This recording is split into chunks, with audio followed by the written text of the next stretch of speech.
আপনার মাথা ব্যথা কি শুধু স্ট্রেস বা মানসিক চাপের জন্যই, নাকি ব্রেনের বড় কোনো সমস্যার সিগন্যাল? অনেকেই মাথা ব্যথা হলে ধারণা করে হয়তো বা একটু স্ট্রেসফুল কন্ডিশনে আছে এই জন্য, ঘুম কম হয়েছে অথবা পেটে গ্যাস হয়েছে এই জন্য মাথা ব্যথা। আসলে মাথা ব্যথা সবসময় এত সিম্পল হয় না। আসসালামু আলাইকুম দর্শক, আমি ডাক্তার হাবিবুল্লাহ হাবিব। আজকে আমরা আলোচনা করব যে মাথা ব্যথাও হতে পারে কিছু সিরিয়াস লেগের লক্ষণ, এই ব্যাপারটি নিয়ে।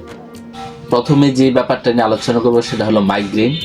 মাইগ্রেনের ব্যথাটা হলো সাধারণত যে কোনো এক পাশের টুকটুক করে ব্যথা হওয়া, তাপ, আলো এবং অতিরিক্ত শব্দ সহ্য না হওয়া।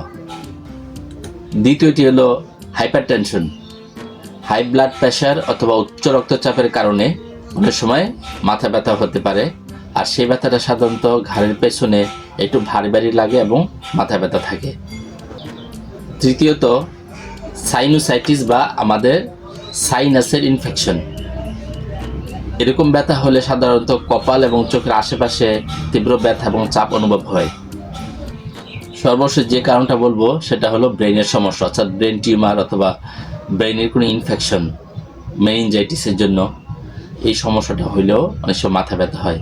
এই ব্যথাটা সাধারণত সকালে বেশি ব্যথা থাকে, বমি বমি ভাব হয় এবং চোখে ঝাপসা দেখা। এই লক্ষণগুলো থাকলে ব্রেনে কোনো সমস্যা আছে কিনা সেটা সন্দেহ করতে হবে। তো মাথা ব্যথা যে কোনো কারণেই হোক, কিছু ডেঞ্জার সাইন অথবা বিপদ চিহ্ন আছে, এগুলো দেখলে অবশ্যই ডাক্তারের শরণাপন্ন হবে।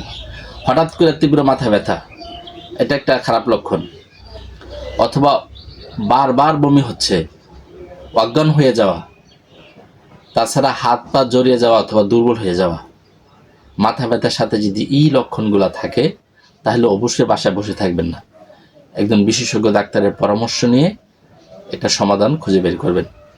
ধন্যবাদ।